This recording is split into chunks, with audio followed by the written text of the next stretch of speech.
Ready, set. Oh, wait. Good evening, everyone.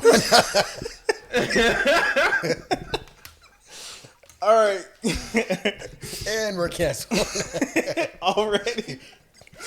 All right, it's me, Trell. I'm Cairo. I'm Isaac. And we got Nathan on the ones and twos. We are the Storytellers, and we're starting a podcast, all right? So the first thing I want to get to is congratulations to Isaac for thanks. for you're getting married soon, right? Yeah, February. You better know you're in the wedding party. Yeah, I know.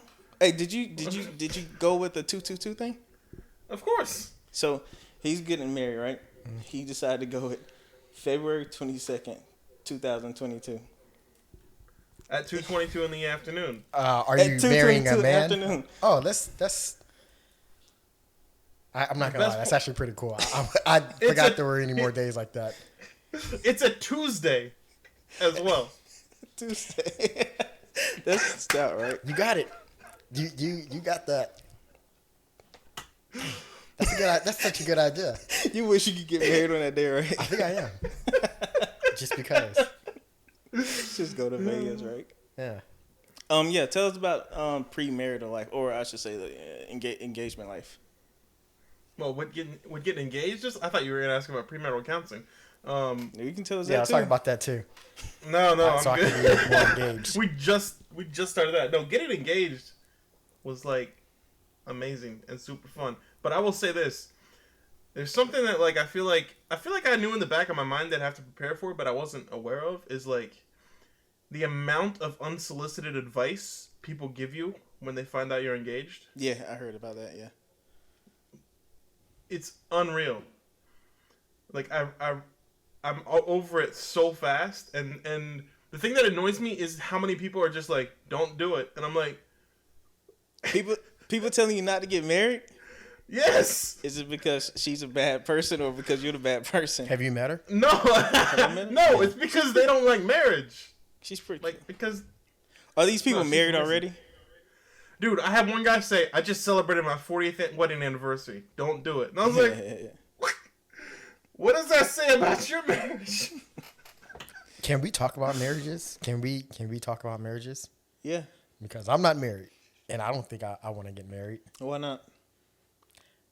I don't think. Go ahead. I know you're going to say something stupid. Here we go. Get those time steps ready. Wow.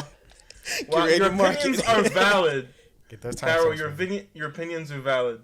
Well, it's not to you directly. It's just, and this is all my personal opinion. I feel like women just aren't ready for marriage. So he grew up. Here we go. He was at the age of like. Should I lay down on this couch? At the age of 7 or 8, he was indoctrinated, right? And he was initiated into the woman. I was actually circumcised. I don't know what you're talking about. Circumcised at 7? Yeah. No, so he just hates women. But he doesn't have the courage to be gay. So that's the thing he's going through right now. Listen. And we're canceled. No, I'm going to tell you what it is. I have searched far and wide, and every time I think I'm getting close. He says he searched far and wide, but listen, we had this conversation already. No disrespect to the girl you're with right now. You just called me gay, so it's no all disrespect to the girl you're with right now. But he says I've searched far and wide, but his far and wide is like hood rats, and that's what I'm telling him. Like, dude, you can't say there are no good girls if you're constantly going to the gutter trying to find good girls. You know what I mean? I gotta tell her not to watch this podcast. I just told her I'm gonna be on a podcast. Make sure you tune in. No, I don't. It's not that I think that it could be that they say water sinks its own level. So maybe it's just because I'm not a good person. What was that saying? Water sinks its own level. Water sinks its own level. You pour. Oh, yeah. Okay, got you. And so in other words, you get what you attract who you are. You get the person that you attract. You saying you trash? That's what I'm saying. Maybe that's what I deserve. Maybe that's what I get. That's what I'm putting out there. But I've learned a lot. I think I've learned. I'm still learning, but I feel as a man, what do you think that you benefit from marriage? I mean, what is your benefit from marriage? What do I feel like I benefit from marriage? Yeah, Wow. contractually, I know you're very religious, from what I've heard. So I know you're doing it for, purposes of religion. But let's say it's someone who isn't very, religious. What do we get from it from a contractual part? As a man, what do we receive from it that we can't get without marriage? Wow, that is a deep question. I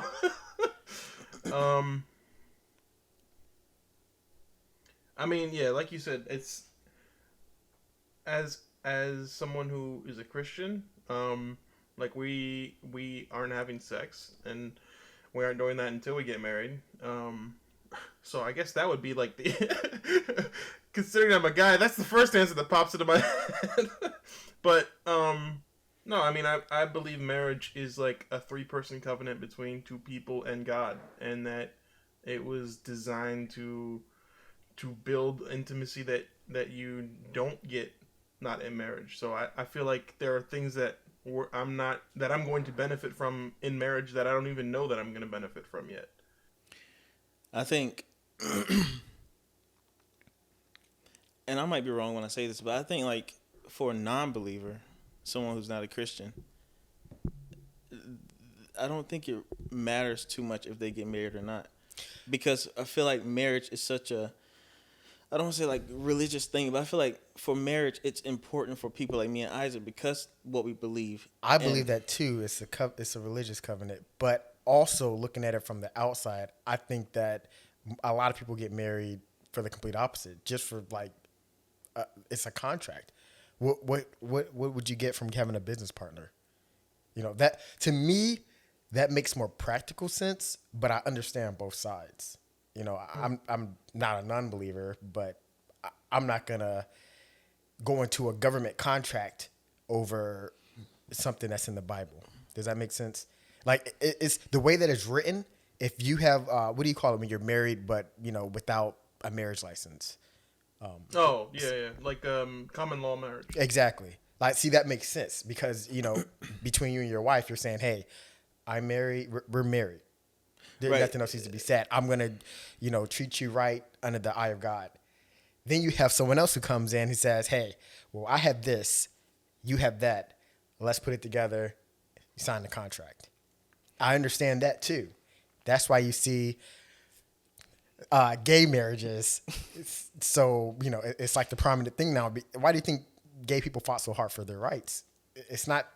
They could have easily been in a common law marriage, but they know that they're missing out on all of all the qualities that they can get from a regular marriage or the heterosexual marriage. What are the things they're able to get now that they can get married? Just for instance, if is it the taxes? Because I think yeah, of course. Yeah. I think taxes is like probably the only big thing. No, it's taxes. It's any subsidized things that come from the government. Adoption. You're counted as a couple. Healthcare. Healthcare, big thing, especially in the in the military. If you're married, and if you're gay, you either have to fake a marriage, or you just don't get that. Yeah. So all these things were partly some of the things I was thinking about when you said, "What can you get from being married for someone who's..." Well, that's why I asked him, from a religious standpoint. Yeah. So what about you though? As for someone who, whether you're in between or whatever. For me to get married, it would have to make sense.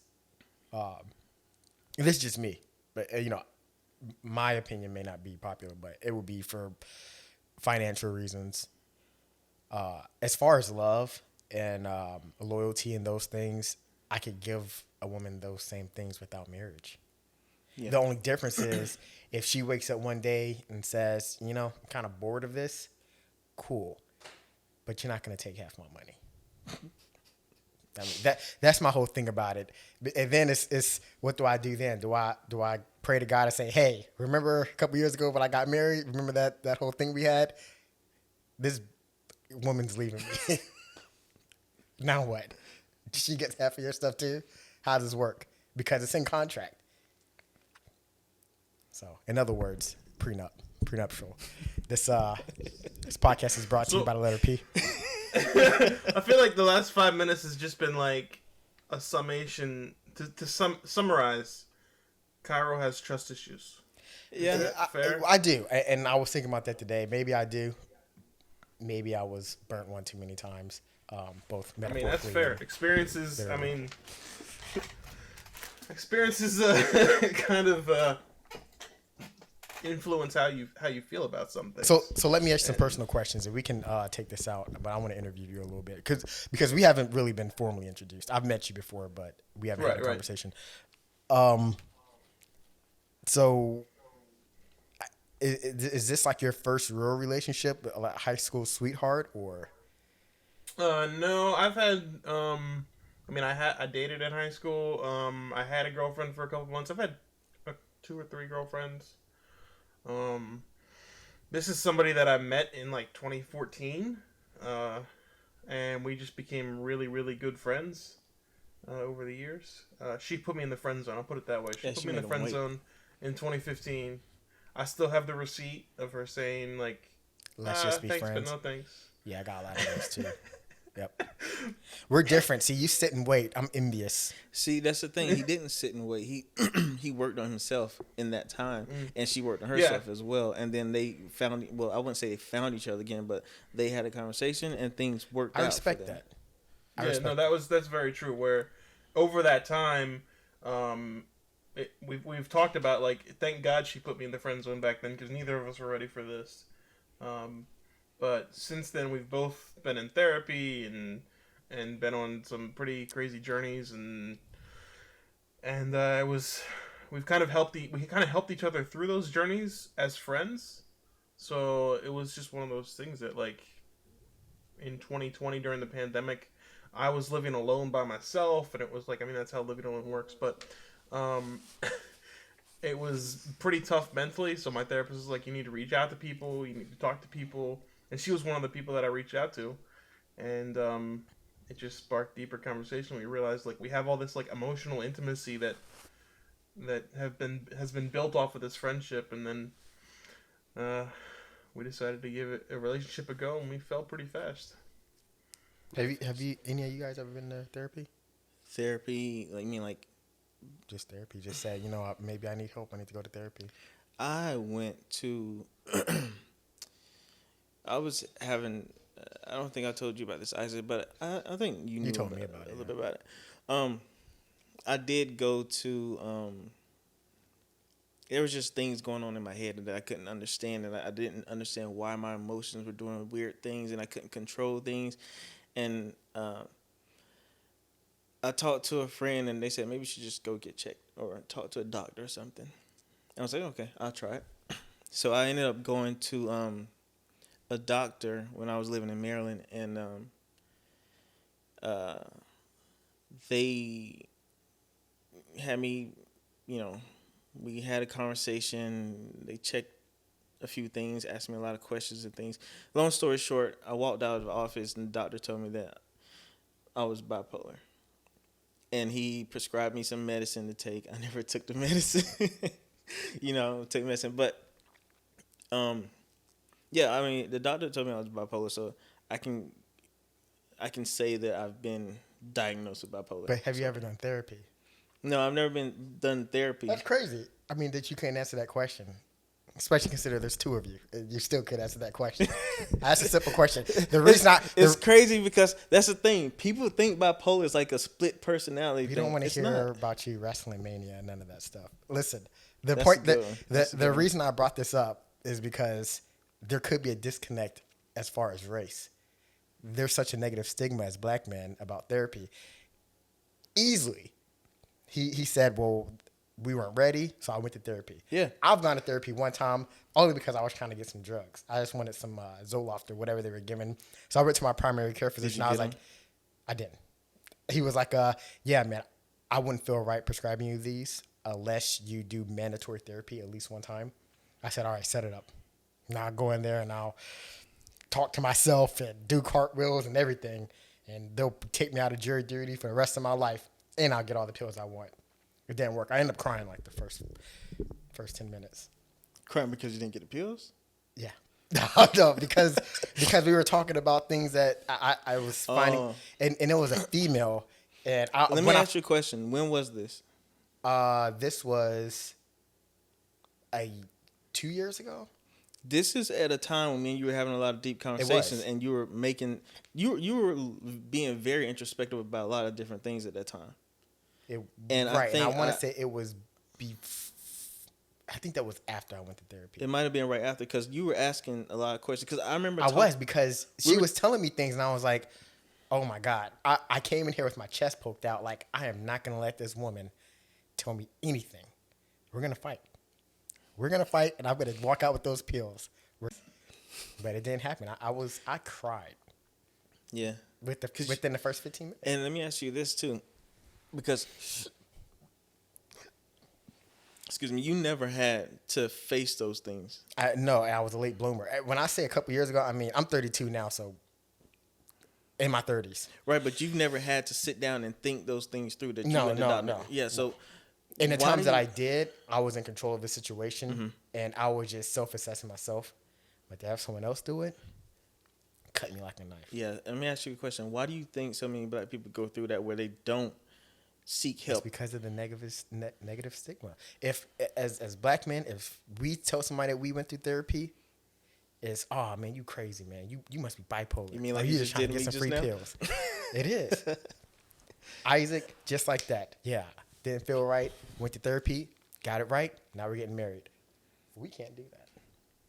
The thing is, we can do that. It's just that we should do. We think about what other people are going to say. That's why when you said you went to therapy, Isaac, I was like, yeah, I wish I had have done it earlier, because therapy doesn't heal you; it helps you understand. A lot of times, we hate what we don't understand. So just that understanding alone, it clarifies a lot, and we learn how to self-soothe. And I've learned that. And if I had the money, if my insurance covered it, I would go every week if they let me. Yeah, like you said, like lack of understanding of what's going on in your head can drive you crazy, even crazy. Especially when you waited so long and you've never dealt with that and you don't understand why. Yeah, exactly. And long story short, I didn't get those pills. By the way, I did not get those pills. I think you said it like 3 times already. Because I'm actually really mad about it. You still want them? You can go back. I can't. Well, I don't need them now because I know what causes it. I mean, I know where it derived from. Yeah, so like that's what I was saying. Even though you like wrote my story off or whatever, it's like I didn't understand what was going on. I was just joking. I know. I didn't understand what was going on in here, right? And so when I went to the doctor and they told me what it was and I looked it up, I understand where things were coming from. I understood what my triggers were. I understood why I was feeling certain ways. I didn't always understand when it would come and how it would come, but I did understand that eventually something was going to come. Because with bipolar, you have this thing where you become manic, where you're happy all the time for like 2 weeks straight or whatever. You feel invincible. You can do all kind of crazy things. You jump over cars and stuff it's like funny that, right? because when you told, and I think I told you that, when you told me that, I was like, you know what? In retrospect, everything makes sense. Yeah, like Isaac, I don't know if you remember this. You don't. I don't think I ever told you this part, but remember when me, you, and Eddie and Sam used to watch football and eat at their house and stuff, and then after football we would be checking our fantasy football league, and then we would watch Walking Dead right after. And then I would leave and go to work. Yeah. There was one time where we had a great time, and I had just my grandma had just she borrowed my car, and this lady that she went to take care of ran into my car and like tore the back door off, so my car was in the shop and her insurance was paying for it. So I got a Prius, which everybody knows I love Prius, right? So I was driving the Prius, I was hanging out with my buddies, I was playing fantasy football, and I was probably winning that week too. And then okay, let's not but get crazy here. I had a great day, right? A great Sunday. I got out of church early that day. I love going to church. It was a great Sunday. And then I get in my car after leaving you guys, and almost immediately I just started crying for no reason at all. And driving to work the entire time, my brain was just saying, driving to oncoming traffic, driving to oncoming traffic. And I didn't understand what was going on. I got to work and told my partner that I was working with. I said, "Hey man, give me like 30 minutes or so. I'm gonna have to sit outside for a little bit. I'm dealing with something." Or I think I told him I was talking to somebody on the phone or something. But I sat in the parking lot for a long time, just trying to stop crying, and I didn't understand why. But when I went to the doctor and they told me this, I understood where, not necessarily mania where, and depression. Yeah, I understood. So now I'm better able to take it because I understand I'm not going crazy. You can't. You didn't fix it. You didn't take anything. You understand why. So when you start to feel that way, you know, hey, this is just a part of who I am. I've always been that way, but now it's just. It made so much sense throughout. I remember my all life. the times you used to sleep all day, and we used to pick on you, call you lazy, and I was like, man, that boy was just depressed. He was hurt. I was also walking were across the making city jokes. trying to get a job.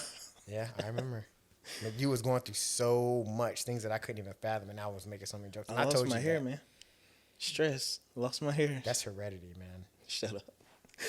All right, we got deep pretty fast though. Dude, I fucking, It's supposed to be I a love comedy that we went podcast. Nah, I love that we went to mental health because, like, that as a comedy podcast, like, I feel like sometimes it can be easy to have a wrong perception out there that we're just like happy all the time or whatnot. We don't have real issues or whatever, but like, some of the happiest people, some of the biggest comedians in the world have the same mental health issues of depression, anxiety, or bipolar or whatever. So it's like, I'm happy we started this. Freaking Robin Williams, man. I love that man to death.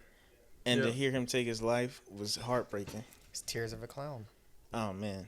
And then, like, when I heard about it, I looked at his life and I was like, it makes sense. I can look at my life, and if anything ever happens to me, I can look at my life and be like, it makes sense, you know?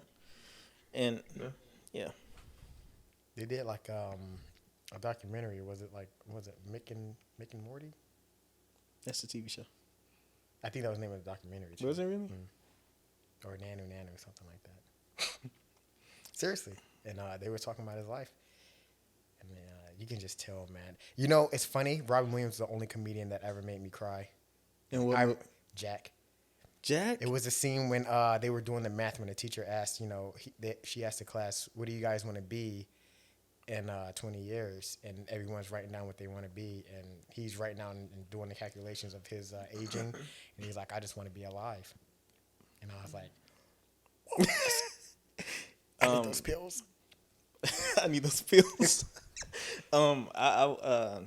Greatest Dad Ever, I think that's what it's called. His last one? Was it his last one? That movie was good. It was. No, but that was horrible. a good movie. It was horrible. With Mila Kunis?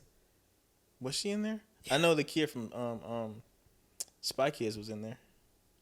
Wait, World's Greatest Dad, was that the one where he had an aneurysm? No, his son died. Yeah, you know what? You're right. That was going. He hung himself. He was auto-asphyxiating himself. Can we say that? Auto-asphyxiating? I don't think you know how to say the word. Auto-asphyxiation? I thought you said auto-asphyxiating. No, he was asphyxiating himself automatically. With a belt and some lotion. Google it, kids. How about them Don't Cowboys? Google that. What the hell? Hey, seriously though, those Cowboys. Anybody watch? Well, there's two ways to do it. You can do it manually or automatically. That's the difference between it. Was manual asphyxiation. The other one is automatically. I have a video on it. I'll show you later. Yeah. Again, Cowboys. I'm just trying to segue into football real quick. Did y'all see how the Cowboys barely won that game against the Chargers? Oh, now I know why you're talking about them. Yeah, I did see that. Because my freaking Chargers are giving away again. Like we. Go ahead, say what you're gonna say. I heard all of this last year. Go ahead. Justin Herbert is probably gonna be MVP this year. The thing He's not gonna be. He's not gonna be. I think he has. You're a Ravens fan? He can be. He's a Pittsburgh Steelers fan. They stole his heart because they can't win anything anymore. But listen, those Chargers, man, they're giving away games. They might sign Cam Newton, so there could be. You think so? It might be. You think that's they were talking about it. You think that's a good play? Yeah. Yeah, I actually do. I think that Cam Newton would he'd thrive under a coach like Mike Tomlin because he's a player's coach, and I think that he understands them. Yeah. He can understand that type of. I mean, player. AB was there for years, and AB was right, one and of he's the best always been that receivers way. in the We're just now seeing it, but he's always been that way. Yeah. And then I think that would be a good match. I think if he can play for any coach, it would be Mike Tomlin because he kind of has a soft spot for players like him. Yeah, he's a good coach. Urban players. He is an urban person. Yeah, he's an urban player. He's an urban coach with an urban player. They're black. I'm just glad that you transferred off of talking about Kentrell's trash teams. Oh my gosh! Listen, my Chargers are good. They're going to the Super Bowl this year. Listen, I'll say this: they're going to have a winning season. They're going to go to the playoffs. They're going to win the first game in the playoffs, and depending on who they play in the second round, they might go to the Super Bowl. But the only thing we have to work on is not giving the game away with offensive penalties and with stupid play calling at the end of the game, which we're done with that because Anthony Lynn isn't there anymore. He's a great guy and everything, but just not a great coach when it comes to stacking points. Are we going to talk about the Panthers? We have the best record in the league right Listen, I don't know what's happening with the Panthers. I never had any faith in Sam Darnold, but he's doing it. He's just Darnold is great, but I will say this: I don't even think you guys are making the playoffs. No, we're probably going to lose the rest of our games. I mean, we're still in the same division as Tom Brady. So my question is Sam Darnold playing really good, or is he just not making a lot of mistakes? He's making a lot of mistakes, like he is making mistakes. He reminds the defense is really good. He reminds me of. Do you guys remember Chad Pennington? Yeah, he reminds me of Chad Pennington because he's just an average quarterback, but the mistakes he makes doesn't really like. He fumbled twice. He recovered both fumbles, but it's like he'll do really bad for 3 downs and then make it up in the last down. But you can't call that person clutch, And we have a good defense that helps. The defense. And plus, we played really bad teams. I mean, we played the Jets. Houston didn't have a quarterback. New Orleans, though, they killed Green Bay that first game. I think that was a fluke. I think that was a fluke, but I think they are decent. I think they can be a decent team. If we beat Tom Brady, then we're talking about something. Hey, but you know what? Sam Darnold is fast. I saw him run. I saw that one run when they called holding. I was like, man, he's got some, no pun intended, but some jets. Between him and Robbie Anderson, he's got some jets. Yeah, Robbie Anderson is pretty good. I was thinking the ball one time that whole game. I was thinking Robbie Anderson was gonna be mad when they signed him. I was like, dude, listen, I left the Jets to get away from this guy. He made Robbie Anderson. All those garbage time points, he made him. Robbie Anderson's pretty good though. Yeah, he's fast. He kind of reminds me of Theodore Ginn Jr. Ted Ginn Jr. Yeah. What did you say? Theodore. Oh, okay. His real name is Theodore. Yeah, no. Yeah. Shang-Chi. Am I going to be the only what one do we know? We've done here? Yeah, I mean, you're kind of wow. like... Wow, that was a 10 out of 10 transition. That was good. How do you say it? I thought it was Shang-Chi. Shang-Chi. Shang-Chi. Fu Manchu. Let's start with Fu Manchu. Why? Because it's racist, and I want to get into it. Go ahead, then. I don't know anything about the backstory, but let's talk about how we went to go see it. Yeah, hey, listen, Shang-Chi was really good. Hey, Nate, I'm giving some feedback. Shut up. I can really hear it. I hear a high pitch. It was really good. It was really good. It felt weird. It didn't feel like a normal Marvel movie. Exactly. So listen, here's the thing. I loved it because a couple of things. The reason why I wasn't excited to see it when you were going to go see it is because I just knew it was going to be another Marvel movie. And when I watched it, I started watching it with the expectation of it being a Marvel movie. And it felt nothing like that. It felt like when my daddy used to take us, I'm sorry, not take us. We used to go to Blockbuster and Hollywood Video and get these old tapes of like the Kung Fu movies. Mm-hmm. The one with the bad dubbing. Yeah. And they, and the like they be fighting, jumping in the sky, like punching and kicking and stuff, and then they land and stuff. It felt like that. It did have a crouching tiger, Hidden dragon, yeah, kind of vibe to it. and it felt so good. The colors were beautiful. Yep. The landscape, everything. Yeah, so You were talking about the colors and yeah, the palettes it was beautiful. It the was sound, the choreography. yes, the choreography. Let me talk about that. Thank you. I'm into martial arts, y'all know. Like I watch UFC. Me and Caden train MMA a little bit and stuff, and because my daddy took me to see those movies all the time when I was a kid, it's the reason why I'm into martial arts. When I was in Spain a couple years ago, there was this Chinese lady who she trained in, I can't remember what discipline it was, but she trained in something, and she was telling us that it's when she was telling us about it, we were like, oh wow, so you know how to fight? She said, yeah, but it's more of a dance, because when you're in your choreography and you're doing the moves and the routines that you have, she says whenever you have a partner, it's more of like a dance. And she was showing us, like, I think she would like hold her hands up like this. She would make a move and then make my arm move, and then I would push back on something else, and we're just kind of going back and forth with it. And she was saying like it's a dance, whether it's a choreographed dance with someone, or it's like a dance, like a fight to the death. And I thought that was beautiful when she said that, and it made sense. I filmed her. I wish I knew where the video was, but I filmed her doing her routine. It was just graceful, man. And when I watched the movie, it reminded me of that, and it reminded me of watching those movies with my dad and the stuff. The balance of the yin and the yang, how they were Yes. talking. Yeah, I like that too, and I like old martial arts movies. So for me, when I saw it, I was excited, but it was weird because it felt like it wasn't part of phase one, and I felt like it wasn't going to like segue into the next phase. For me, it was just like sort of in between a limbo. They, had some scenes in there where they had cameos, but to me it was just like a cheap sort of. I didn't. I looked at it like this. It could. You're talking about the Fight Club sequence right. in particular, right? Yeah. Right. yeah. It seemed to me like it could be a movie on its own without being attached to Marvel universe. Right. Could be. And I like that idea, but the thing is, they will bring in some stuff in there to remind you, hey, this is a Marvel movie. Mm-hmm. And those are the parts I didn't like. The casting. This guy just came from nowhere, huh? A lot of Asian actors and actresses in there. This guy, I've never heard of him. I like Awkwafina. I like him.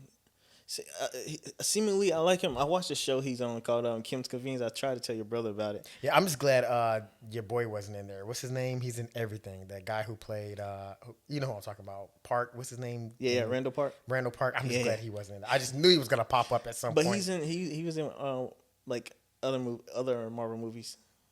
So he probably, no, I thought he could have been in there. That you liked it too. Well, what? I said I was so glad to hear you liked it. Like when you said you wanted to talk about it, I was like, "Oh snap, we're gonna hate." Dude, it was a really. I'm surprised you liked it too. I am too. It was a really good movie. It was subpar to me.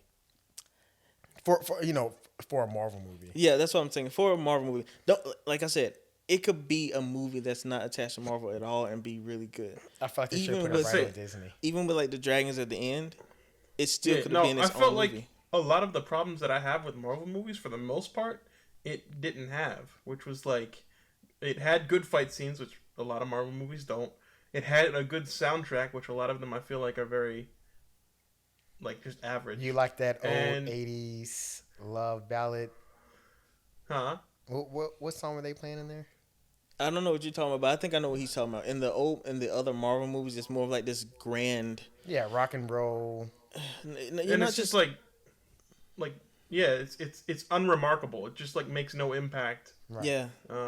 And a lot of times in those Marvel movies, the pacing of it is pretty quick. So you have the same score playing through 2 or 3 different scenes, and it just feels like they're just trying to push the movie along with the music in the background, like a montage or like a slideshow or something. Right.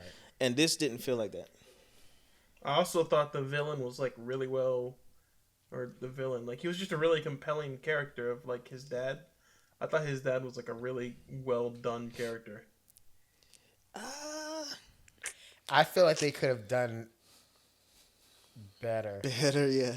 You know what? I just remembered a really bad part about the movie that I'm not gonna say. What? With Ben Kingsley, it's just Okay, that was the worst part of the movie. yeah. I'm sorry. Wait, to what get, part? Like, Tell me, yeah. like PTSD from Iron Man 3. What part was bad though? What part are you talking about? His whole character. Yeah. No, listen. His character shouldn't be in there. Hey, listen. That Planet of the Apes joke was fire. That joke was hilarious. It was You like can't tell me that wasn't funny. it's like certain movies have comic relief, but that was like it was all comic. He was and too then it much. had- Yeah. So Aquafina, I thought she was gonna bring Be the the comedy comic up here, relief, right. and I was like, let's not do that, because the way the movie started out, I was like, let's have the comedy here, Right, and it right. worked. It worked. She was kind of in this area, and then she brought I it down liked her, though. here. She was fine. Yeah, exactly. And she brought it down here towards the end of the movie. She barely did any comedy at all, and I liked it because it was in its context.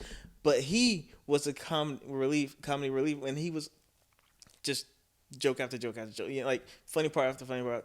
But I think that Planet of the Apes joke was funny. It was. Did you get it though? Because if you don't get it, Yes, then we obviously got it. it wasn't funny. I think we all got it. It was funny. Did you get it? Isaac? What was What? I gonna say? The Planet of the Apes joke.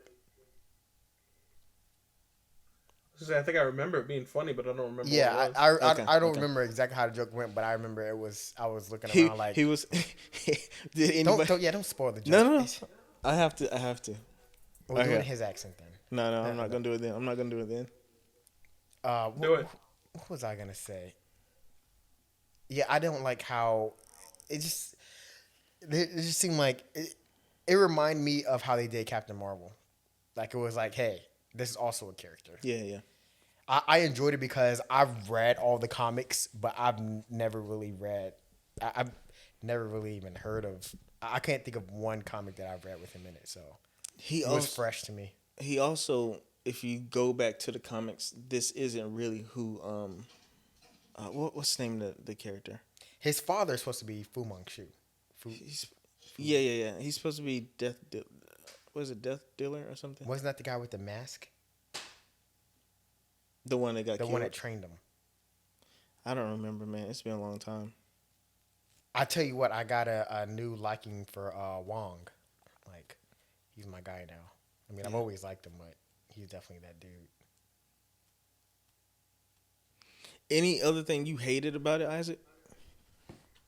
Anything else that I hated about it? The only thing that I thought could have been done better is like the final fight scene in the village. I which thought don't so. wanna Me spoil. too. Yeah. But like, I feel like they're like scale battles, and like I just don't know how. They basically went to like Chinese Wakanda. Yeah. And You know what was lame too? How she shot that arrow perfectly at the dragon and shot it right through the throat. Not to mention, I mean, it's just an arrow. yeah, they did the Kamehameha thing too. It was just Oh, that was hilarious. I was sitting next to Kate and I was like, is this Dragon Ball Z now? I seen it at a really, really bad movie theater, so I think that kind of ruined the whole show for me. It was really bad. I felt like I was watching a bootleg at the theater. I mean, you was there. It was a really bad movie theater. People walking in front of the screen and It was stuff. horrible. Like the screen had burn marks in it, and like somebody pressed record. It was horrible. People coughing and one person. Okay, I will say that was another thing. We actually watched it. So where I live got a new like super nice swank theater with like heated seats and like Skyview technology for all the screens, like and it's like IMAX. really nice. So we go to watch Shang-Chi, and that it didn't work out to see it there. So we were like, okay, let's go back to the theater we always used to go to in town, the Regal Cinemas, which is the first time I've been back to that theater since the new one opened up. And I guess I just got bougie with my theaters, because like that Regal experience was terrible. Like it was not as bad as burn marks on the screen, like you're describing. But it was like I was sitting there like, we used to come here all the time and think this was nice. Like, what the world? That's how it is. Like you can't go back. Like once AMC opened up and they had the recliners, it's like anywhere I AMC go, is my it's like, place to go. Where are the reclining buttons? Give me my food. It's not like that anymore. Hey, I went to the Studio Bar and Grill and to see Black Panther when it came out. That junk was trash. Was the worst. I thought it was gonna be like upscale. They serve you It is dinner. upscale as long as nobody's talking. So in other words, don't go see a black movie with a bunch of people talking. I want to say there's Malcolm X and then Black Panther as the blackest movies ever in history. Why would you go do that? Forget about Friday. Friday's up Oh there too. God, I don't think that ever came out to the theaters. Why would you? Why would you? Listen, I went to see that with a friend. How many costumes were there? I can't even imagine how that goes. Like, oh girl, no, he didn't. He got powers. Why you sound like my mama right now? Mama always. I took her on her birthday, right? I took her to see February 13th. No, Get Out. I think it was Get Out. I know. No. It wasn't Get Out. It was Us. And the very first 5 minutes of the movie. Get Out is what they were saying when they heard her. So first of all, we get there late because black people, because she's late, and then we got to slide by some people to get to our seats. I swear we're not even there 5 minutes. Movie already started everything. We're not even there 5 minutes, and her phone starts ringing. I mean, vibration, ringtone super loud to the max. What was her ringtone? It was the what's his name? Oh my God, Bruno Anthony Mars Hamilton? song. Oh no, It was the Bruno Mars song. The Strawberry Shining. So oh my God, terrible. Wow. That is so embarrassing. But- I'm embarrassed for you. Listen, I was mad. So I was like, Ma, turn that off. Turn it off, Ma. Ma, turn it off. 20 seconds later, jump starts ringing again. I was like, Ma, I turn your phone off. Just turn the vibration. How about this? Just turn your phone completely off, right? She said, I thought I did. And so we sit there for a little bit. The movie's you start to get to, part of the plot. And she leans over to me. She's like, Trell, why they do that? I don't know, Ma. Why are you asking me? I didn't make the movie. I'm watching the same thing you watching. And then she asked me another question like, where are they going? Why do they do this? Why you take me to this scary movie? It's like, just watch the movie. It's like the older they get, the worse they get. I'm like, Ma, just stop. Watch the movie, please. I'm watching the same thing you're watching. I don't know these. I don't have these answers. And so she stopped asking me questions for a little bit. See, if that was me, I would have. They had that little number on the screen where you can call and have someone come in and escort her out. They would have been in there with the flashlight. Here.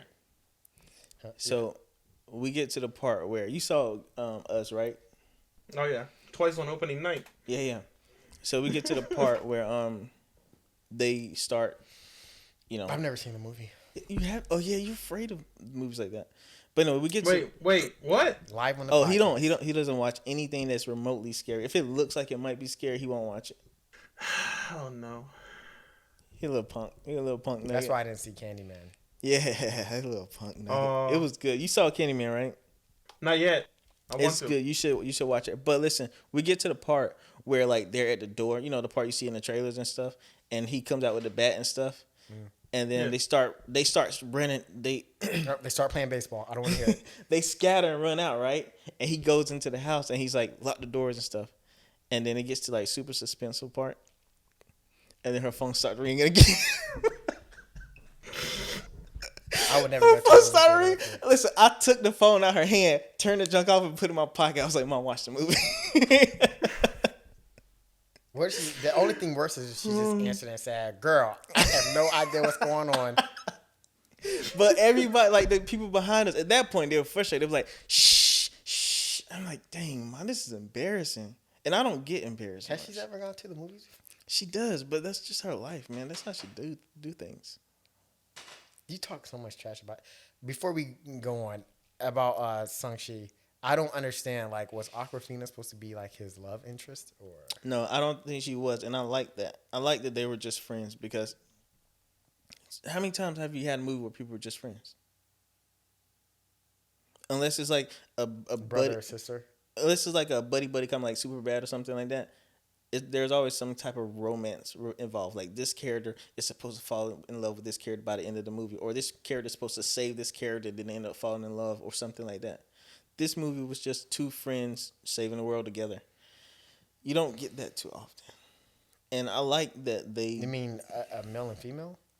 yeah, you don't get that too often. If there's a male, if there's a female counterpart in a movie, she always has to be The damsel in distress. Or the the damsel love in distress, or she either she ends up being like the the powerful female who ends up saving him when he was supposed to be saving her, kind of thing. Oh yeah, I'm glad you said that. Isaac, you watch What If? I haven't No, I caught haven't up. seen What If. Huh? I haven't seen What If yet. Oh no. man, you gotta watch it. I wasn't sure of like, is it gonna like? I was thrown off by it being animated. I guess. Everybody says the same thing. Just watch it. Do you not watch animated stuff? Yeah, I don't know why this one threw me off. I think honestly it was because of Loki.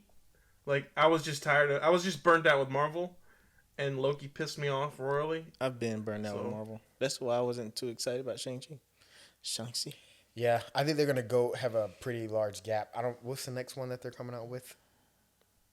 The Eternals, like in a month. Yeah, and that's another one. I'm not really interested in seeing that. The only reason Oh, I want I'm to see hyped that for is because that. I want to know about them. I Other- think the real next phase is gonna get started when they release the new Spider-Man, of course, and Guardians of the Galaxy Doctor Strange. and Thor. Yeah, Like the I'm big always four. excited about the Thor movies, though. Even after the Dark World. Yeah, they're always pretty good. No, Well, the Dark World was probably the worst. that was the worst one, but all the other movies were good, though. No, I mean, especially like one of the Ragnarok. worst Marvel movies. Yeah, yes, Here's a- yes. Dude, I think the first Thor is so overrated though. Have you seen that recently? No. Somebody told me that the old Spider-Man, Tobey Maguire Spider-Man, was really good, really bad when they went to watch him recently. What? I know. I was Oh, like, you saying mean when the they same went thing. back to watch it? He went back to watch him, so I want to go back and see him just to. I just see went back what's and up. watched the Iron Mans. Was it good? Yeah, Dude. they were. Held up. Yep. They held up. Spider-Man is goofy as hell to go back to watch, but I still love it to death. But that Spider-Man was meant to be that way. And Spider-Man's broken down. I mean, you have the Amazing Spider-Man, the Spectacular Spider. It's broken down into so many different things, and each one depicts a different character. The one with Tobey Maguire was perfect. They're all good though. I like Tobey Maguire's Peter.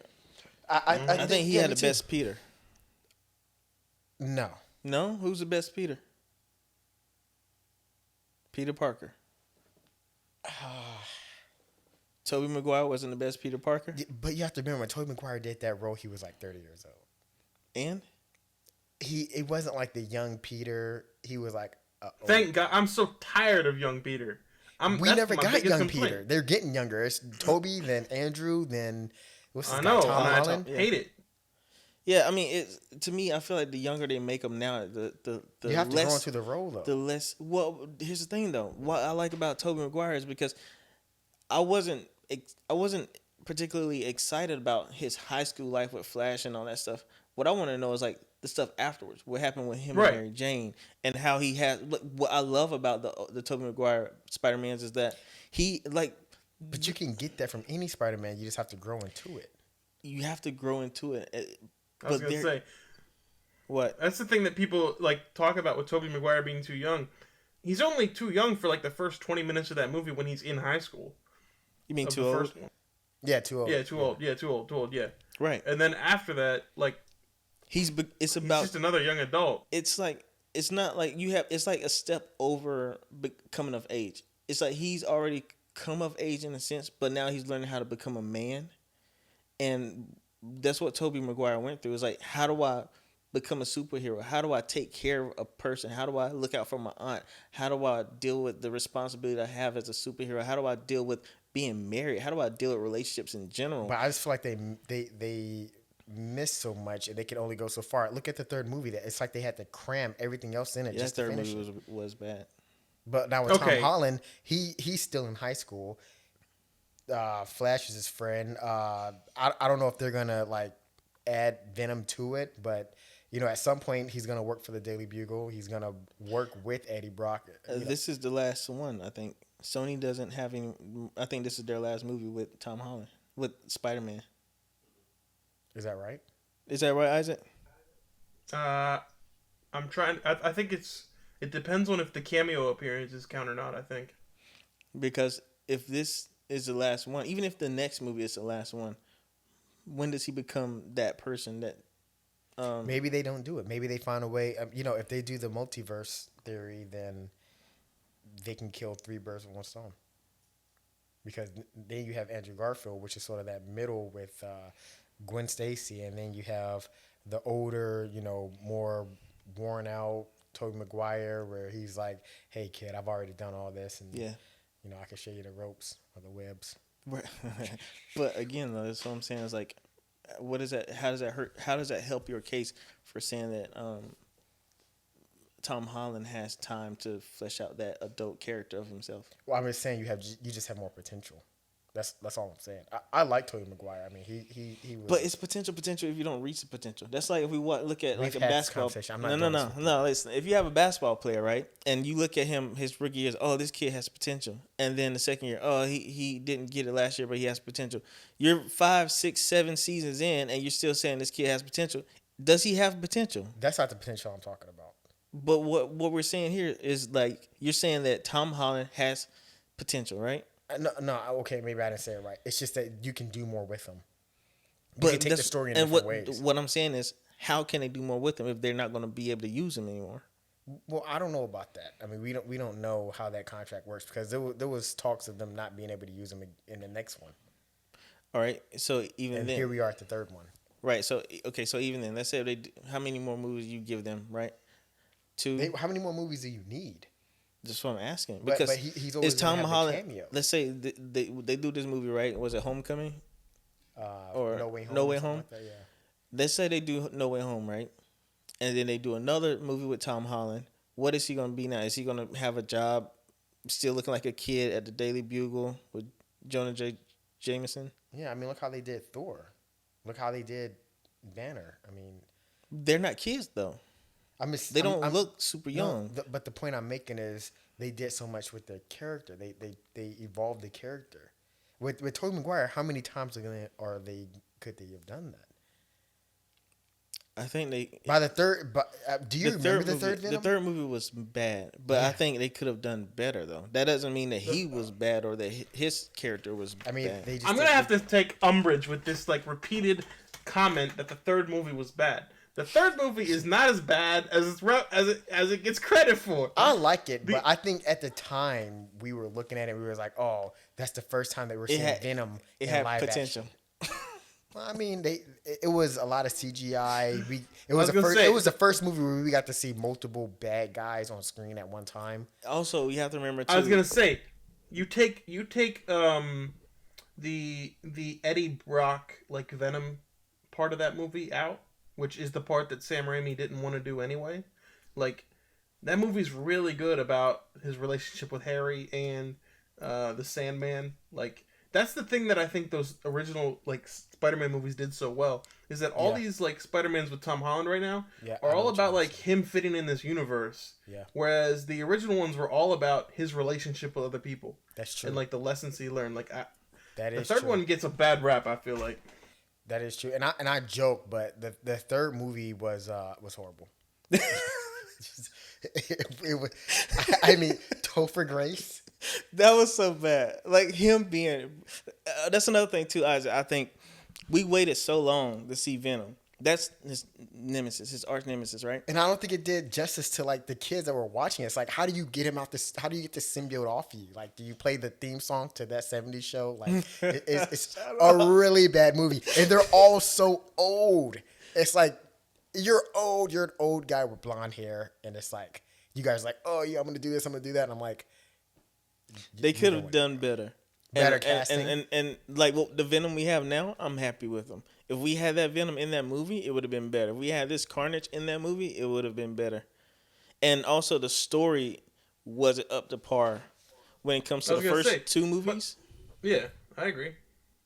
Yeah, it didn't. But I feel like a lot of that is once again the studio. Like Sam Raimi had a plan for the third one, right? And they forced him to do. That's Venom. Just like Justice League, right? Exactly. But why couldn't they do that with Batman? With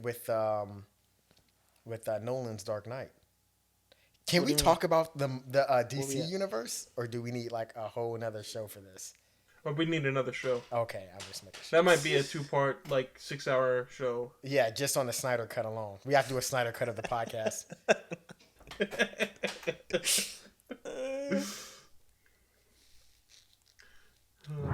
All right, we're back. Really quick, we want to tell you guys. This is weird. What were we talking about? Who are the best Batmans? No, what's weird is you stretched out across that couch. My view is disturbing a little bit. I have Mirror nice him. legs though. Very nice. Yeah. Put your socks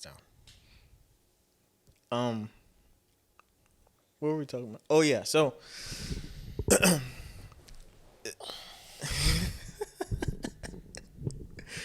so we just want to talk about it really quick. I want to hear from you guys because I already know what I'm gonna say.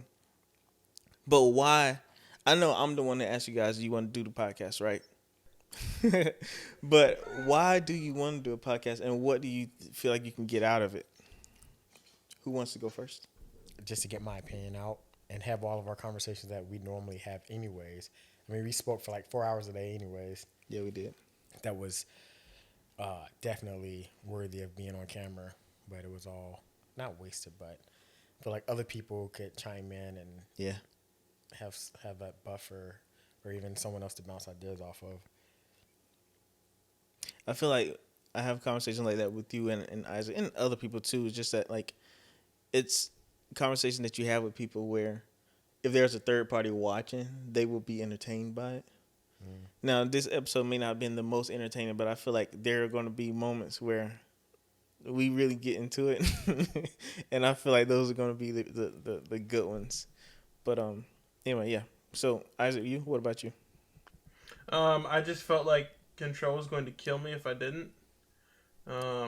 Probably true. One hand.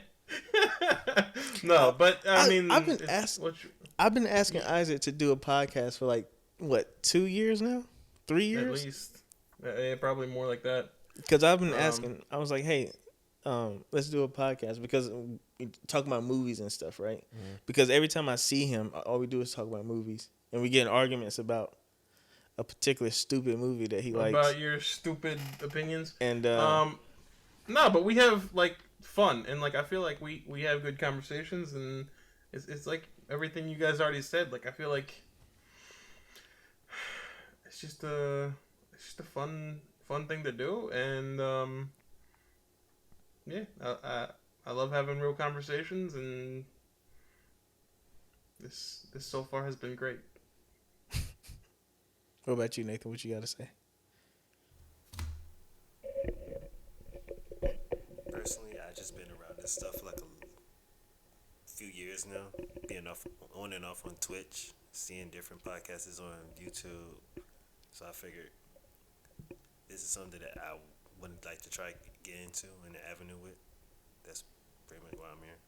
Also, I wasn't trying to get choked out by you saying I need you. Nathan has a very smooth voice. It's like coffee. I mean, I feel like, it's after 12 o'clock, the midnight storm. All the lovers out there. Yeah. Coming to you live. Essential chocolate. On the ones and twos. Are you cool cats out there? So obviously a lot of this stuff is like pipe dream. I wouldn't say it's pipe dream because it could be real, right? I think the reason why I keep bugging y'all about doing this is because we have long conversations. Cairo, me and you will talk on the phone for like 4 hours. Literally talk on the phone for hours. For 4 hours. And I just thought you had a stutter. and we would talk about important stuff. We'll talk about deep stuff, sad stuff. A lot of gossip. Oh yeah, gossip about. Usually we that's keep. not drop names. Yeah, I was gonna say we usually gossip about a select few people. Yeah, and within our circle. Yeah, it's just a few Sometimes people. about Isaac. Yeah, Nathan only gets in every once in a while, but we have long conversations and we talk about this stuff, and we always talk about sports. We get into arguments. This is one thing I always tell people too is like there's one person on this planet. I told you too, Isaac. There's one person on this planet who will actually make me mad to where I will start arguing with them, and you're that person. Oh, well, literally, Cairo. I tell people all the time. Listen, I told my friend about the time we were playing 2K. Oh yeah, we was on the same team. Yeah. Listen, the thing is, well, I'll give you two things. We're playing 2K, I remember exactly what you're talking about. and I make a pass, and then you do something stupid, and it's a turnover, and you're like, Trell, why are you making that stupid pass? I wasn't open. It's like, Cairo, you were wide open. The game just, I guess, glitched and make him get the ball or whatever. And then you saying, no, I wasn't wide open. There was 2 men between me and you. I was like, no, there wasn't, Cairo. I remember what I saw. I remember why I passed the ball, and you just kept going back and forth. And then I started getting heated. You started getting heated. And then after the game, I recorded it and showed it to you, and you were like, oh yeah, you're right. It's like, why are you arguing with me when I know what the truth is? But the other thing too, I was telling somebody, is that you do this thing where I know what you're thinking, I know what you're trying to say, but the words that come out of your mouth don't line up with what's in your head, and it's because you try to get the words out so fast. And so I try to help you out, but when I do that, we start getting an argument. Yeah, never do that. Either we were Don't help me. We were on the basketball court, and Cairo took 2 steps to make this layup. But the way he takes his layup, sometimes they look weird, so it looks like he's traveling. So they call walk on Cairo, and Cairo was like, "That's not a walk."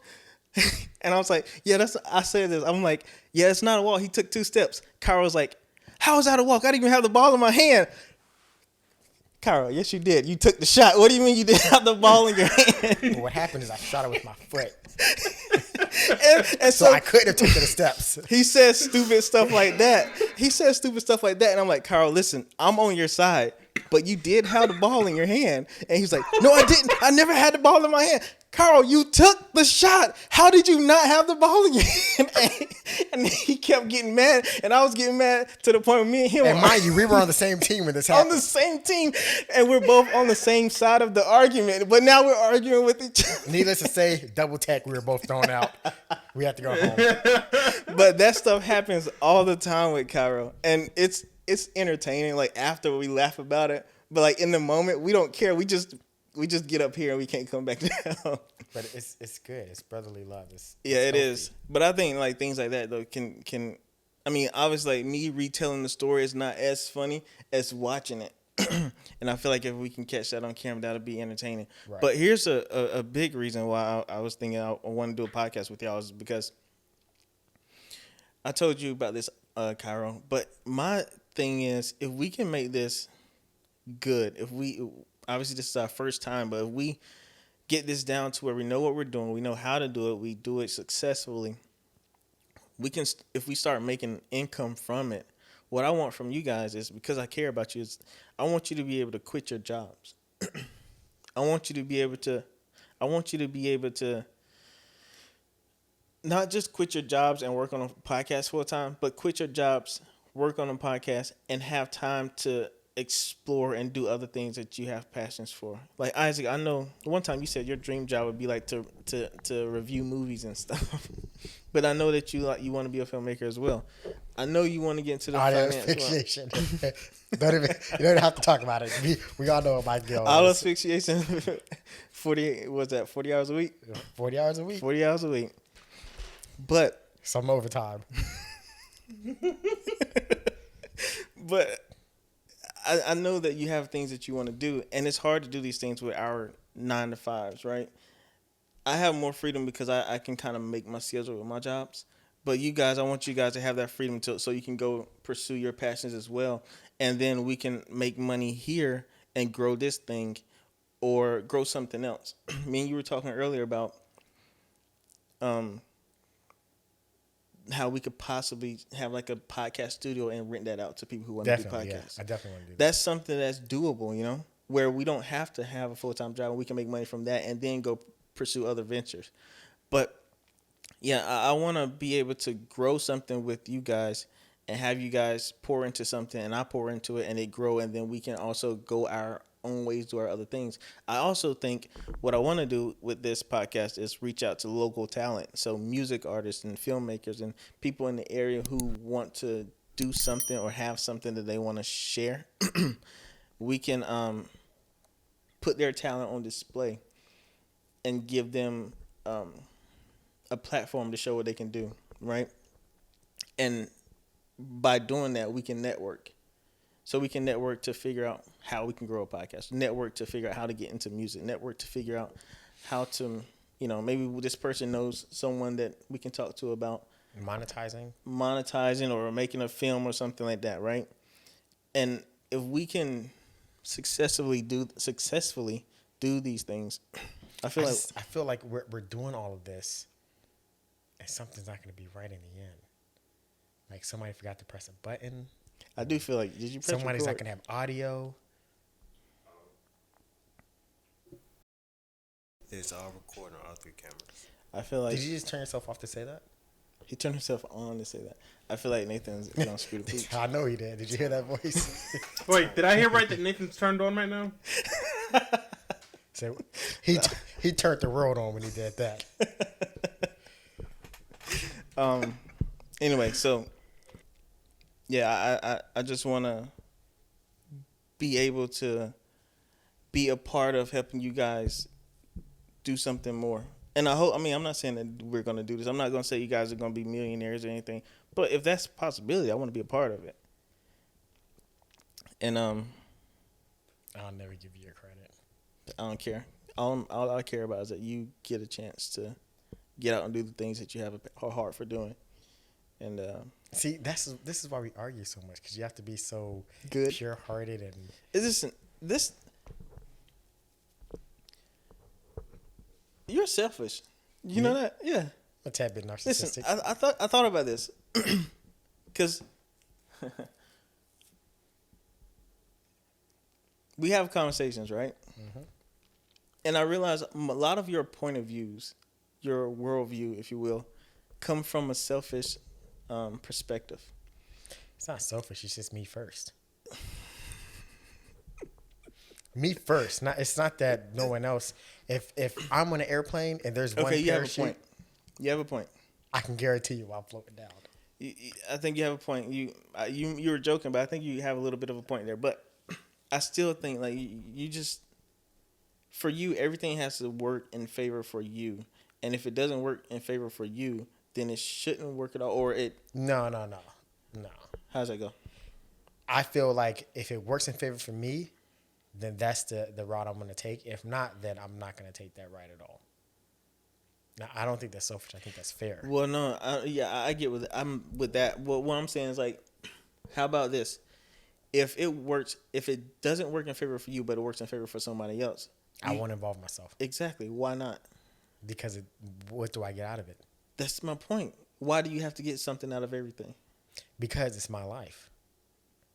So your life is filled with you just trying to gratify yourself. What if everybody? What if everybody was like that though? Everyone would be happy for themselves. No, they wouldn't. Well, who's gonna not be happy? Nobody will be happy, Cairo, because no one would be has. happy. You can't be happy when no one's. Listen, what kind of things make you happy? For example, give me one thing. I'm simple. Ice cream. Ice cream. So what about those people that don't want to work full-time jobs? And then they what does that have to do with ice cream? If people aren't working full-time jobs in wherever they make ice cream at, then you don't get the ice cream. Oh, well, I'm going to have to make the ice cream myself. Will you do that? Yeah. You're going to get down and churn some ice cream? I churn 40 hours a week. Ice cream. Ice cream all the time. Just hanging around. I'll make it happen. Oh my god. What's your point? So you're trying to make it seem like in this world, my goal is to please someone else before I please myself?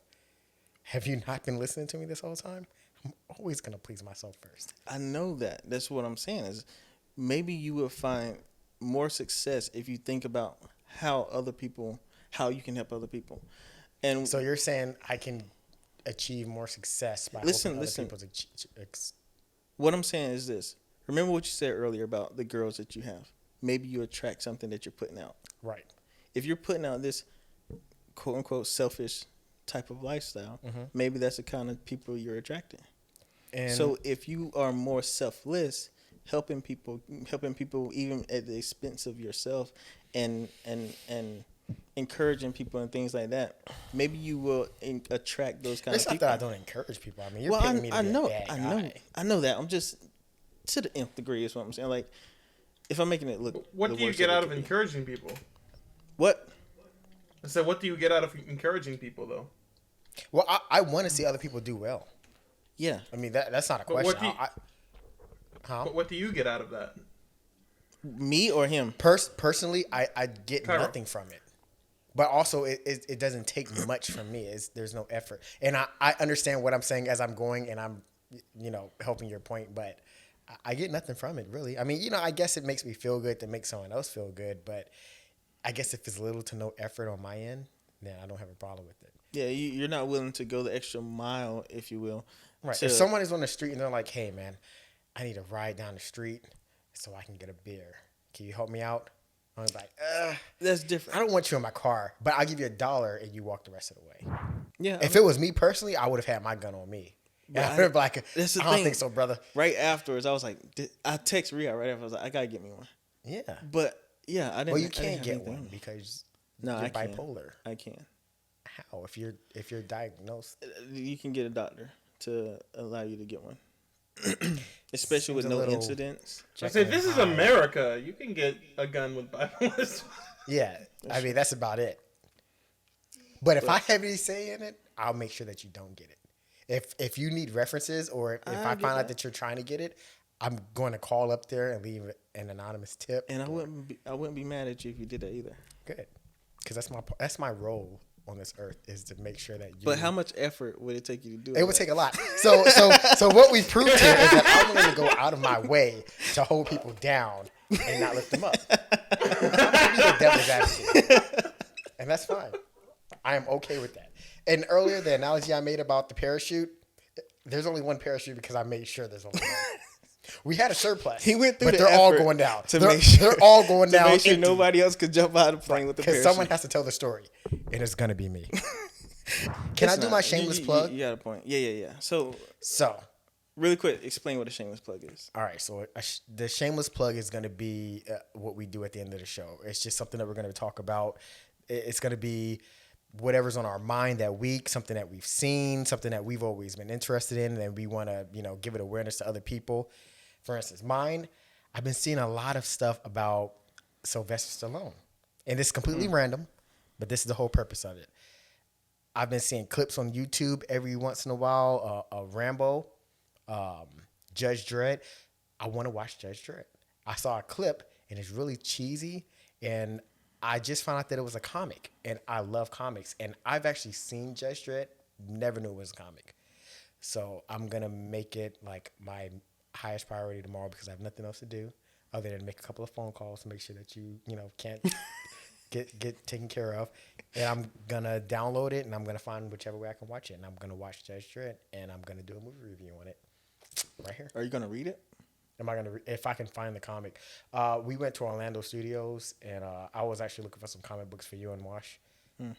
I don't know what you really into, so I was going to get something random. Whenever I go to Comic-Con, I always try to find like the most obscure. Was it you who got the one, Section 8? There's a superhero called Section 8. Super racist, but super entertaining. He's like the opposite of Batman. He's like the poor guy.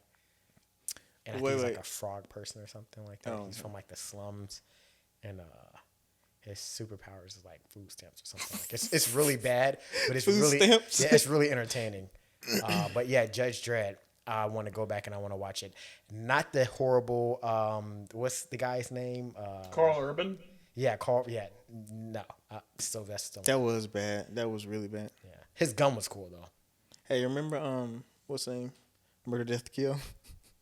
Yeah, we watched it together. That was was a good Demolition movie. Man. Yeah, Demolition Yeah. Man. I wouldn't mind watching that again. I'm gonna watch the Sylvester Stallone movie. Yeah. Oh, Sly. What about you, Isaac? You got a shameless plug? Yeah. This week, a local artist here in Maryland, he's an independent hip hop artist, dropped an album. And my good buddy who I went to school with, who was DJing my wedding, his name's Thomas DJ Boss Player, Agboneater. He's a co-executive producer on this album. And I've only listened to half of it so far because I listened to it on the way to and from work, and my drive is not very long.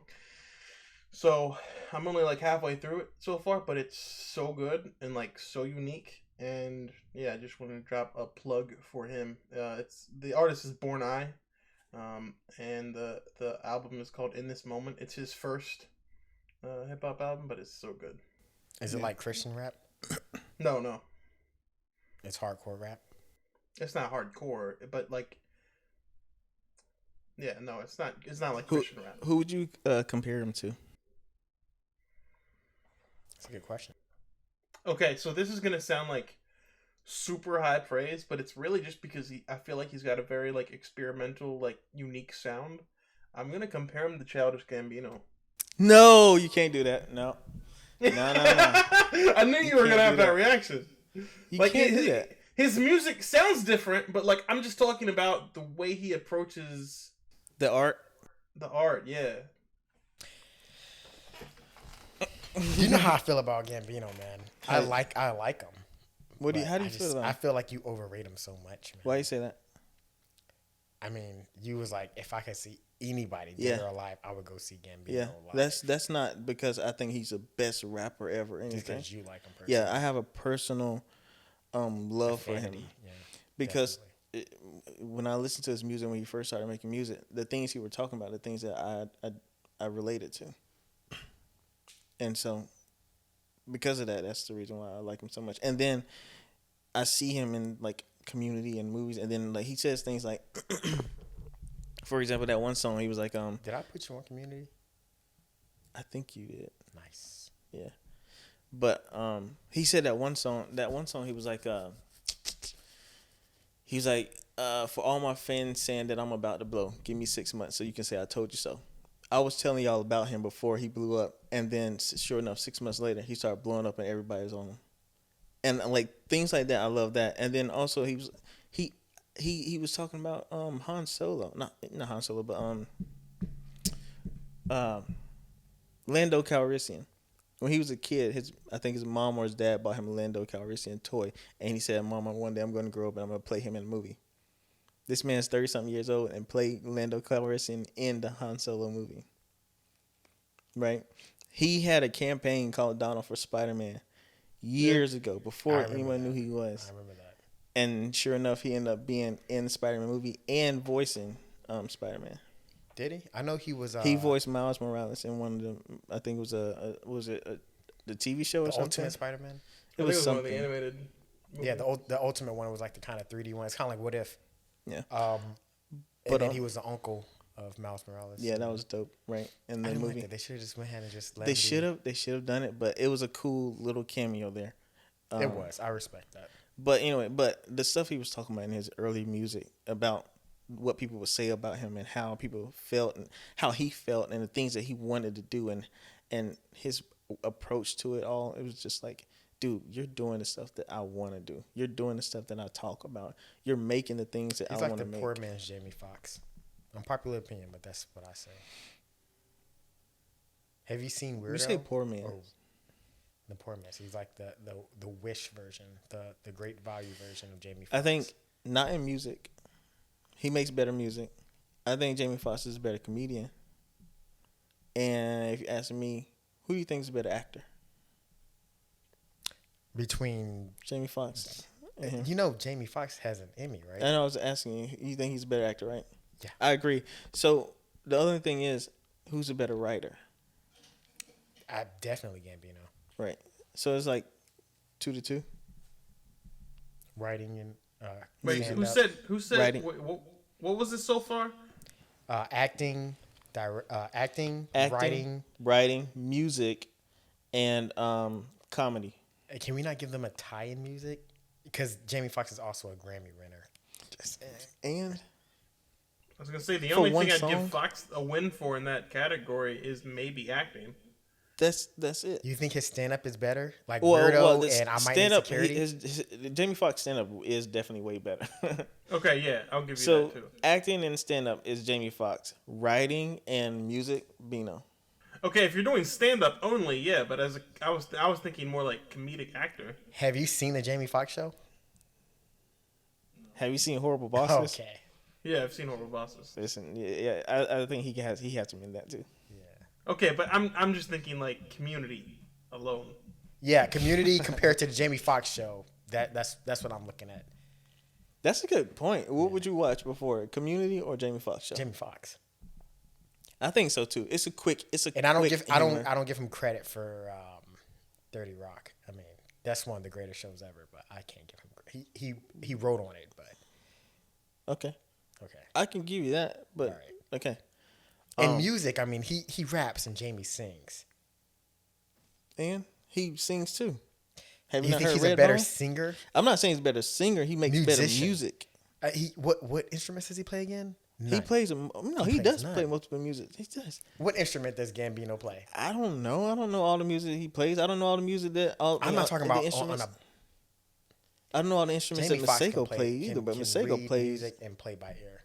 Yeah, because he's a great pianist. Yeah. But have you seen him do other things other than that? He can sing. I seen him win a Grammy for his No, I'm double talking platinum about, album. I'm talking about instruments. No, I haven't. Yeah, Have you seen Ray? this is a good movie. Yeah, Ray Charles. Good movie. It was great. Great movie. Hey, Great listen, the way he portrayed Ray, he portrayed Ray better than Will Will Smith. Smith did Muhammad Ali. Yes. Better than Denzel did Malcolm X. Yeah. Ooh. And Wait, what? Well, yeah, a little bit. All right. Say what you gonna say, Isaac. I was just gonna say that Jamie Foxx had a better impression in but I don't know. I think the performance from Denzel is better. man, that's tough. That's tough. Okay. I mean, Ray was a really good movie. It was a really good movie, but Malcolm X, man, it's just I'm not a fan of Spike Lee, and Yeah, I'm not a Spike Lee it's fan a little either. too artistic to me. But I don't know if that's good. I don't know. I do like that rolling dolly It's, shot it's he does. Denzel. Wow. Now I'm also dealing with Spike Lee slander. That's just Oh, you like Spike Lee? Yes. I Really? forgot. You know what? Really? I watch every time I watch a Spike Lee movie. It's really good. Then it gets really artsy, and then it just turns to a musical. And I'm like, No, not what only am that. I watching? Now, no disrespect to what his message is. I think it gets too artsy, and then it gets very, very hardcore, politically racist. What are you talking about? If that makes sense. I have no problem with that. I mean, if Spike Lee was the guy that's like, all right, I'm gonna put a hidden message, hide the candy and Yeah, that's what I'm saying. But he doesn't do that. I feel like Spike Lee is very overt about it all the time. But my problem is for instance, I watched what's the old one, School Days, the old movie that he did, and it's it literally turned into a musical in the middle of the show, and I'm like, it's like watching a play. Even in Malcolm X, it was a scene when it's just it's almost doom, doom, doom, doom. It's like a dance. It's what's going on here? What's the one when this the girl dancing in between scenes? What movie was that? Do the Right Thing. Jungle Fever Yeah. was a musical. She Hate Me. I was watching that show and I was Chirac. like, this is a really good show. And then out of nowhere, it was a comic book with sperm cells and Anthony Mackie's face. And I'm like, why? It was a perfectly good. Can we talk about our favorite directors? Go ahead. Quentin Tarantino. Come on, Isaac. Go ahead. Oh my Go gosh. ahead. Quentin Tarantino as a director. Go. Quentin Tarantino. I know you got a lot to say. Go. No, I just he's all style to me. And sometimes he gets up his own ass about how stylish he is. He's a great writer, but Yep. as a director, he's. So what about the Hateful Eight? How do you feel about him doing it with the film, actually using the white lens film? It's cool, completely unnecessary, and I Very feel like unnecessary. it's just him doing it because he's him. Yeah. But I liked his my personal favorite of his is Kill Bill to me. Really? Because Kill Bill is by a far. Spike Lee movie. And you like Spike Lee? I mean, do you agree with that? Kill Bill is a Spike Lee movie. I mean, I could see that. I think Jackie Brown would be more like a Spike Lee movie. Definitely. What is your favorite Quentin Tarantino movie? My favorite? Yeah. Probably Django. Django was really good. I always forget about After I that watched it movie. the second time, probably Django. When I think about Tarantino, I forget about Django. But my favorite was Reservoir Dogs. I like Reservoir the was good. nonlinear storytelling that he did in that movie. I think Pulp Fiction is the most overrated movie maybe of all time. Pulp Fiction is very overrated. Yeah, I think Kill Bill. I still is like it, overrated. but The Hateful Eight is probably his most underrated movie, and it's really good. The last one he did, Once Upon a Time in Hollywood, horrible. I didn't. I loved the beginning of that movie. With think it was it, like like midway right through. after, what was that, Bruce Lee? he was supposed to be Bruce Lee. Yeah, Yeah, I yeah. love that scene. But other than that, Yeah. it's like, I didn't like the ending when he just beat up all those kids. yeah. See, that was my least favorite part.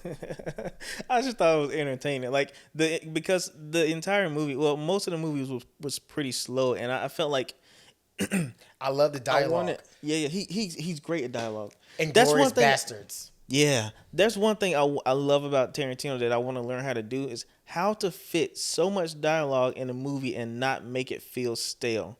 Like he can have like It's a lot of foreshadowing. he can have like 10 minutes of dialogue in one room and then not feel like you're just sitting in this one room It's listening to detail. people talk. It's detail, and a lot of the time it's just because of good directing.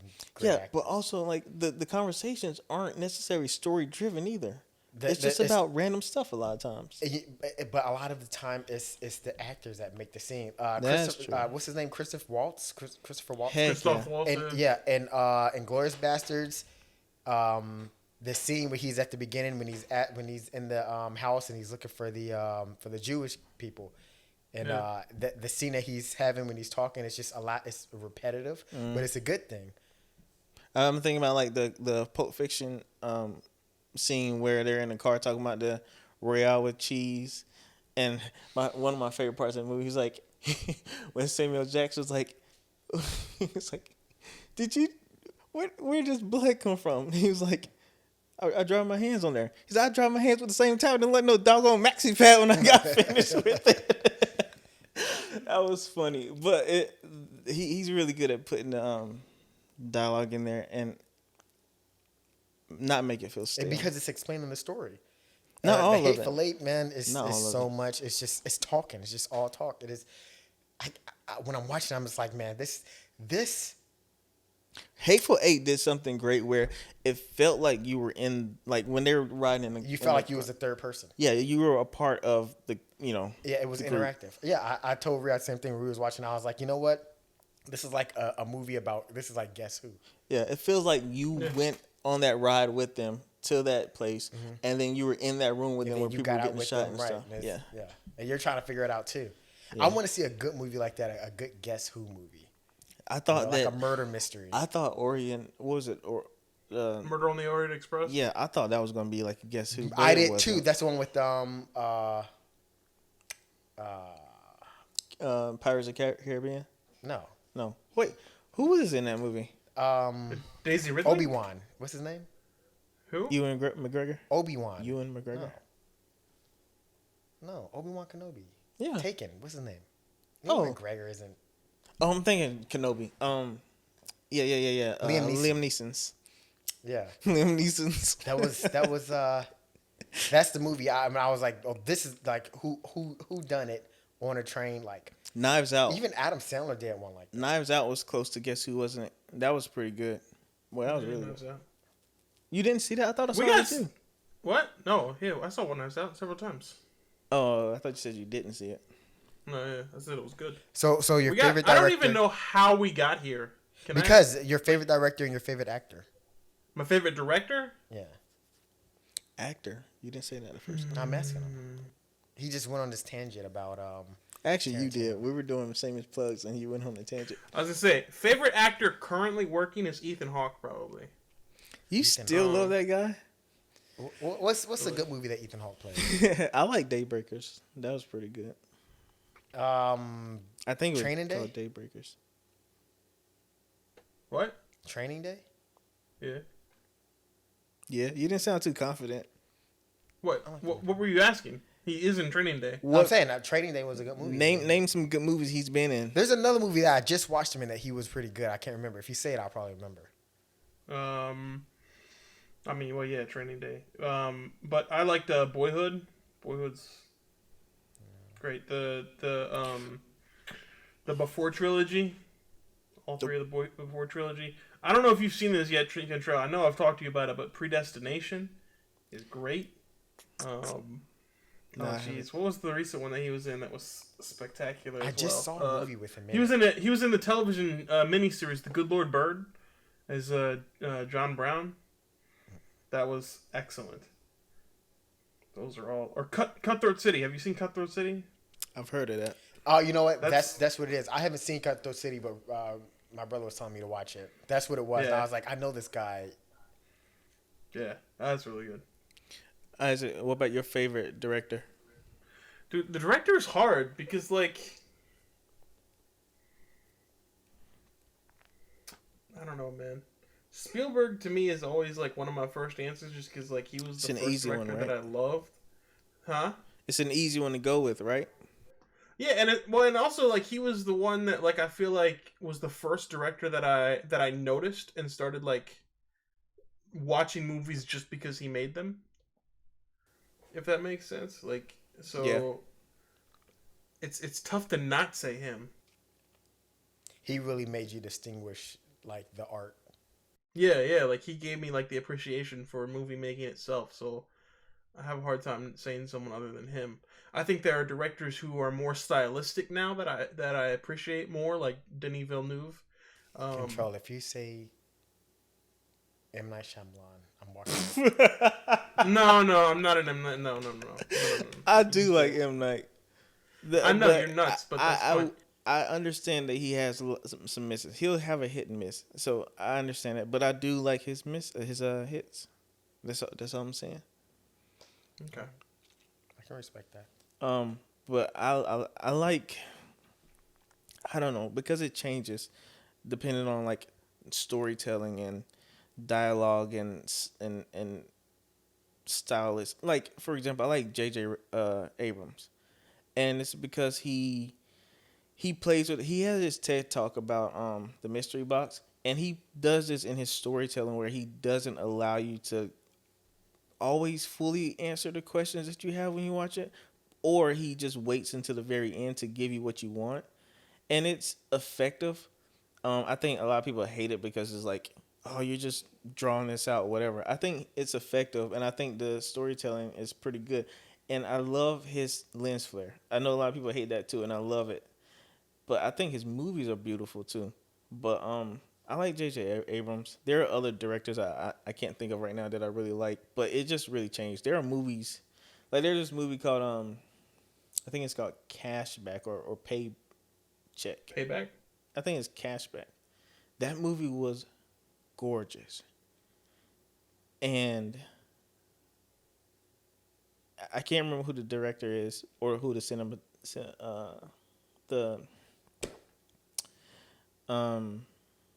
director of photography is, the DP is, but that movie was gorgeous, and they took a lot of artistic risks in that movie, creative risk, and it turned out really well.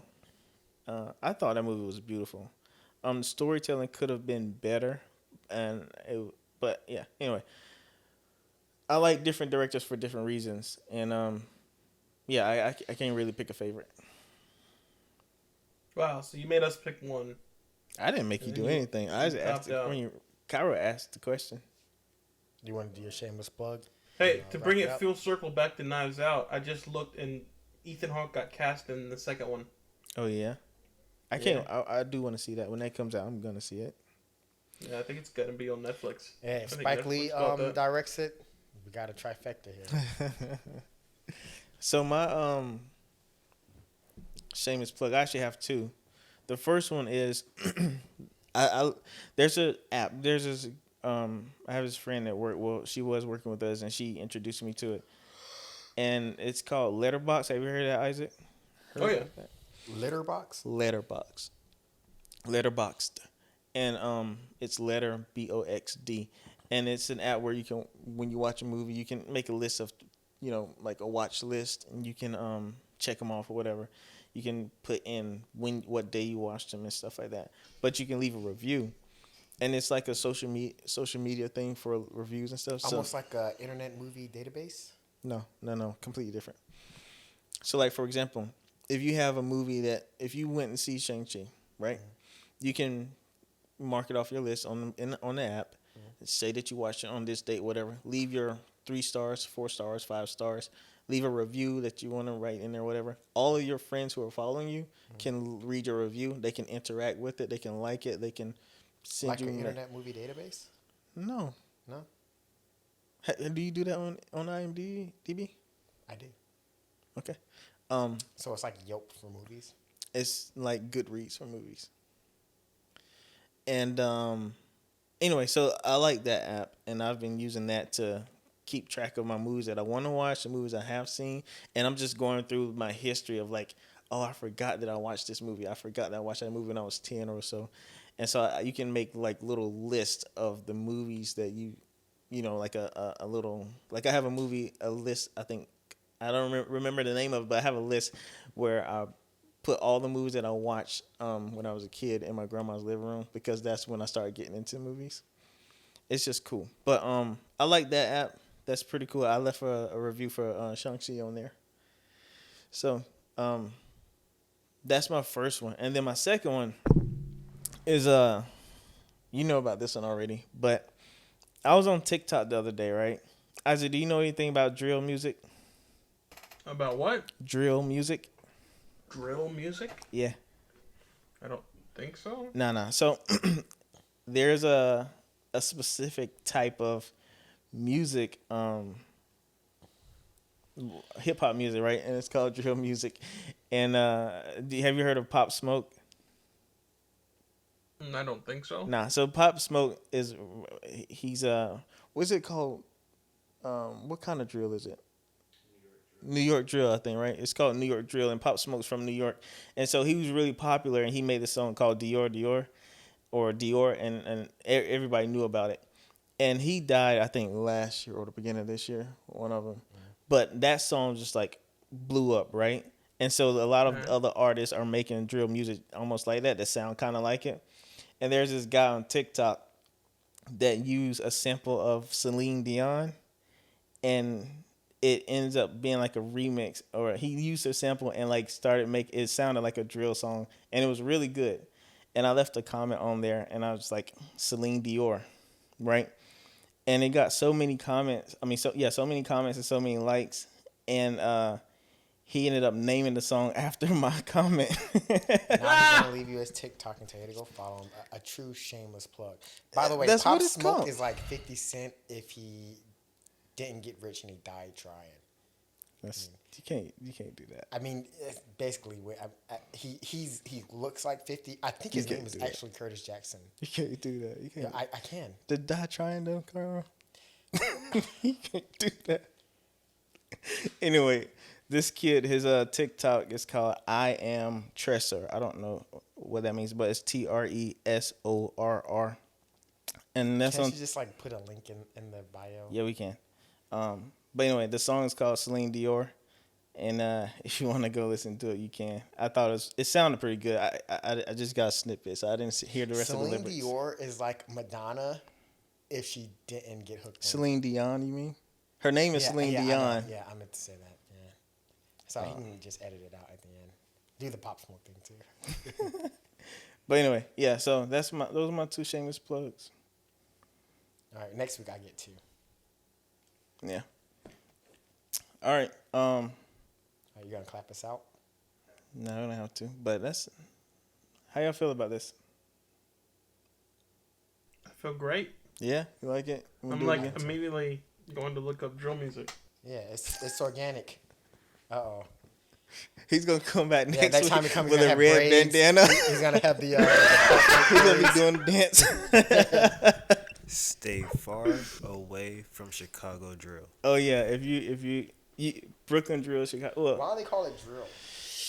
I don't remember. Because of the type of music. That kind of Chicago drill actually came from based UK.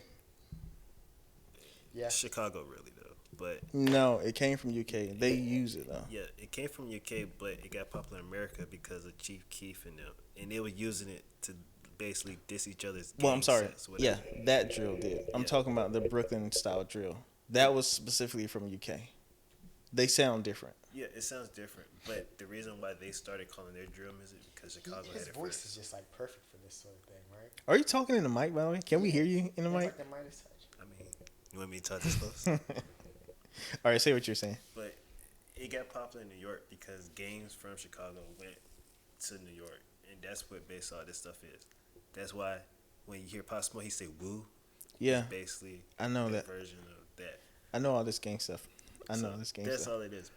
But what I'm saying is the style that New York uses. It's from It's- the UK. Yeah, it's from UK. That's where you got Grimes. What's the other dude? There's actually a few UK people actually like. Grimes is one of them. Idris Elba. Crep and Cadet. Hey, yo, Idris Elba can rap though. Yeah. He's actually not better than I thought. You know what I really miss? I haven't heard. That is the most English rap name I've ever heard. What is it? Crep and Cadet. They're cousins. Well, they're cousins. I think one of them died though.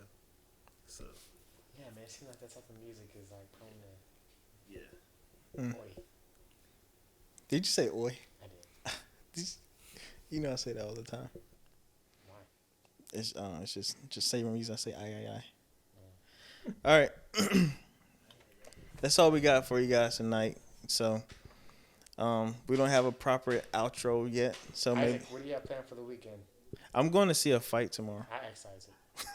Wait, say again. And if you cut me off again, you're gonna see a fight tonight. You know what I realized too is I've been cutting you off all night Hey, tonight. Trell. No. Yeah. I'm gonna talk about what I'm gonna do for this weekend. Go ahead. So you just. Oh. Go ahead. I honestly don't think I have. All right, plans. but I I'm really want gonna. to I'm see a thinking about this. movie I've been with, cutting you off my all night sister, tonight. And Go ahead, Isaac. I'm gonna mess up the sound. I don't care. I'll talk all over you. I can cut you out. Suddenly it's a 2-person podcast. Go ahead. No, I don't think I have too much planned. I'm going to a movie with my sister tomorrow, and then What are you gonna see? Watch. We're debating right now between The Eyes of Tammy Faye and Tammy Faye. what Yeah. was the other one? That's the one. I'm I'm thinking looking- about Tina Fey. That's Jessica Chastain. Chastain. Her and Bryce Yeah, Dallas Blue, Howard. Blue always- Bayou.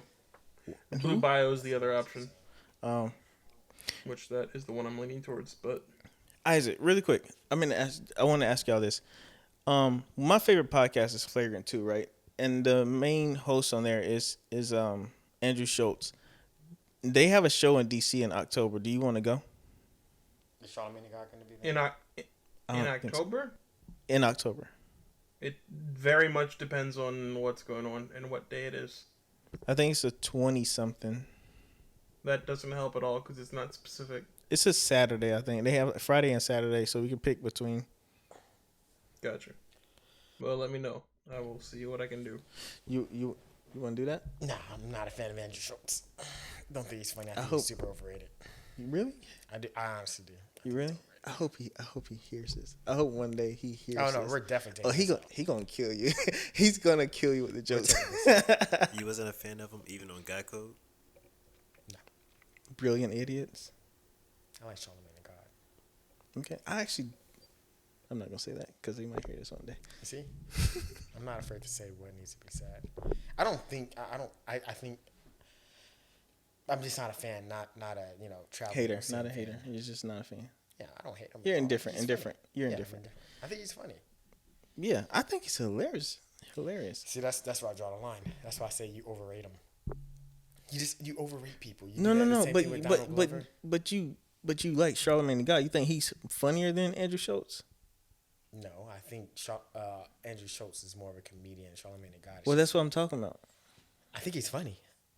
What do you want me to say? I think he's funny. But I like Charlamagne's personality personally. I think I'm watching the show because of him. I think they have good chemistry, but It's funny. I don't watch Brilliant Idiots. I watch Flagrant too. right. I know you sent me the clips, and the whole time I'm thinking, where's Charlamagne? The whole time I'm just laughing because they actually have good jokes. I've heard some of the things they said. It's just, I don't know. I think they're good at setups and payoffs. So, and they're good at yes anding. So You ever watch The Breakfast Club? the what? The Breakfast Club. Yeah, and I stopped watching because lost its flair for me. Okay. All right, we're dragging this out too long. So Yep. The best way to end the Storytellers podcast would be just with the end, right? yeah,